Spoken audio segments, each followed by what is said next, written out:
ये हमारी introduction to programming course का 15th लेक्चर रिकॉर्ड हो रहा है और आज की इस लेक्चर में हम बात करेंगे टर्नरी ऑपरेटर्स की, या जिसको हम कंडीशनल ऑपरेटर्स भी कह सकते हैं।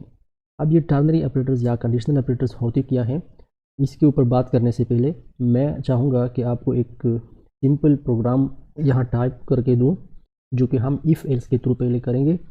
और ये इतना कोई बड़ा प्रोग्राम नहीं होगा, इसमें हम सिर्फ ये करेंगे कि यूज़र से एक नंबर लेंगे एज ए इनपुट और फिर इसको चेक करेंगे अपनी प्रोग्राम के द्वारा कि वो इवन नंबर है या ऑड नंबर है। ठीक है, तो अब इसके लिए हम क्या करते हैं, सबसे पहले एक वेरिएबल डिक्लेयर करते हैं। इंट एक्स नाम का एक वेरिएबल लेते हैं, फिर हम यूज़र से इनपुट लेने के लिए प्रिंटफ फंक्शन के अंदर मैसेज लिखते हैं इंटर अ नंबर, और इसके बाद उसी नंबर को एक्स वेरिएबल में स्टोर करने के लिए हम स्कैनफ का यूज़ करते हैं।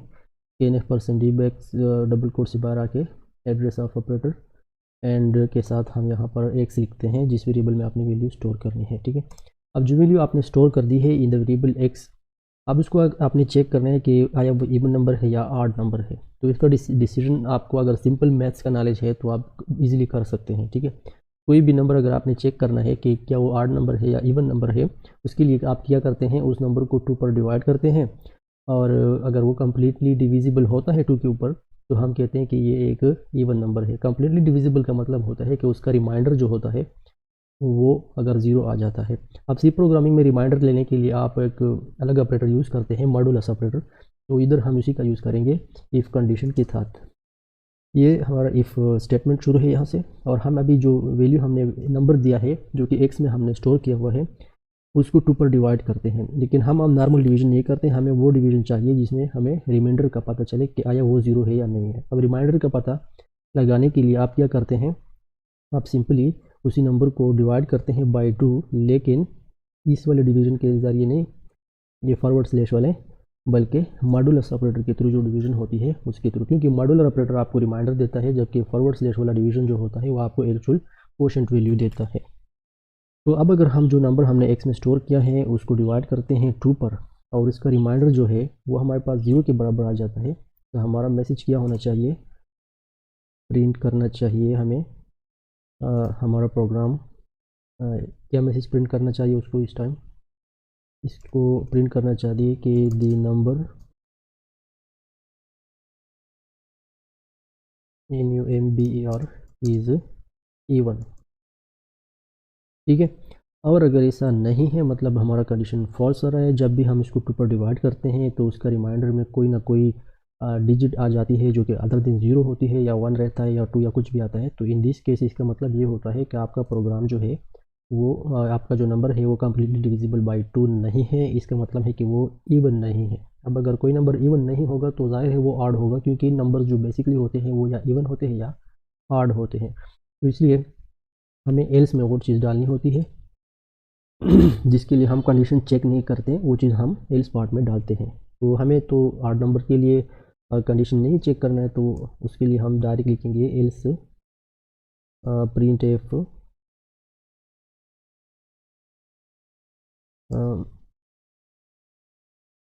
The number is even. ठीक है, सॉरी ऑड। अगर हमारा नंबर 2 के ऊपर डिविजिबल होता है यानी उसका रिमाइंडर 0 बनता है तो ये कंडीशन ट्रू हो जाएगा, फिर इसकी नेक्स्ट जो भी स्टेटमेंट होगी वो भी एग्जीक्यूट हो जाएगी।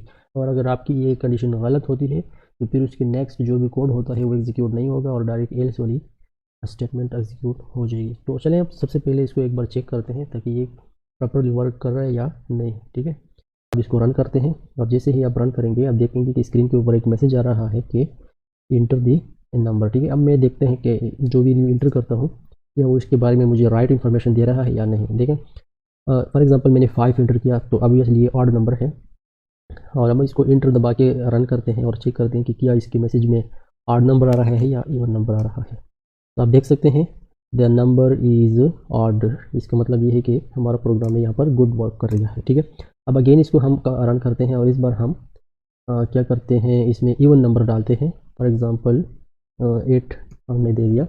अब मैसेज इवन का आना चाहिए, तो आप ये अब इस टाइम देख सकते हैं कि द नंबर इज़ इवन।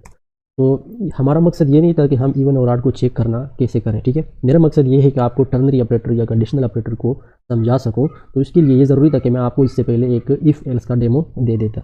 अब देखते हैं टर्नरी ऑपरेटर होती क्या है, या आप इसकी जो आपकी कंडीशनल ऑपरेटर है, ये एक्चुअल में आपका शॉर्ट फॉर्मेट है इफ़ एल्स का, ठीक है।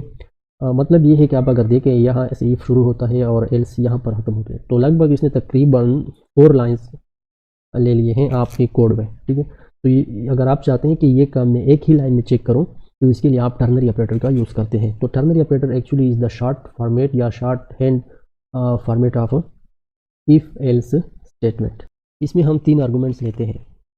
सबसे पहले आपका जो आर्गूमेंट होता है वो कंडीशन का होता है। कंडीशन किस तरह होता है, जैसे कि अब मेरा एक्स है ना, कि एक्स अगर मैं डिवाइड करता हूँ 2 के ऊपर और वो आ जाता है इक्वल टू 0 के,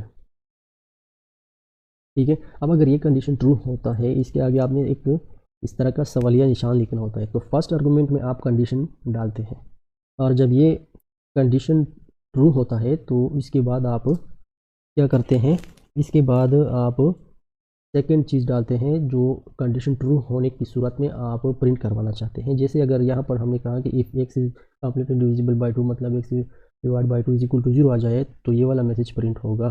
तो ये वाला मैसेज प्रिंट करना है, तो मैं इसको कॉपी करता हूँ यहाँ से यहाँ तक, ठीक है।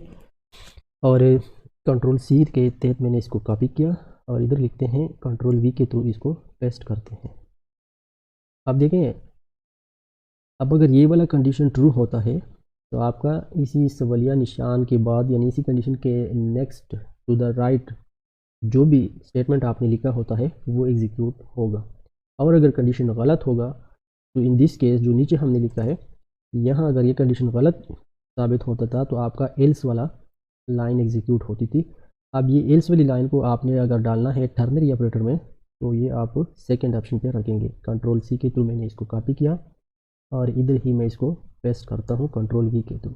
लेकिन अब कंपाइलर को कैसे पता चलेगा कि ये अलग कंडीशन है और ये एक अलग केस में प्रिंट करवाना है? तो इसके लिए आपने यहाँ पर ये वाला ऑपरेटर यूज़ करना है, ये जो आप देख रहे हैं ये, ठीक है। अब देखते हैं कि क्या ये भी वैसा के वैसा काम करता है जैसे कि हमारे अदर्स, और इसकी एंड भी आपने सेमीकोलन से ही करनी है, ठीक है। तो अब मैं ये इफ़ और एल्स वाला मैसेज जो है इसको कमेंट आउट करता हूँ। यहाँ से यहाँ तक हमारा इफ़ एल्स था, तो इसको मैं कमेंट आउट करता हूँ। और अब अपना टर्नरी जो हमारा ऑपरेटर है उसको चेक करने की देख करते हैं कि क्या वो भी इसी तरह काम कर रहा है या नहीं।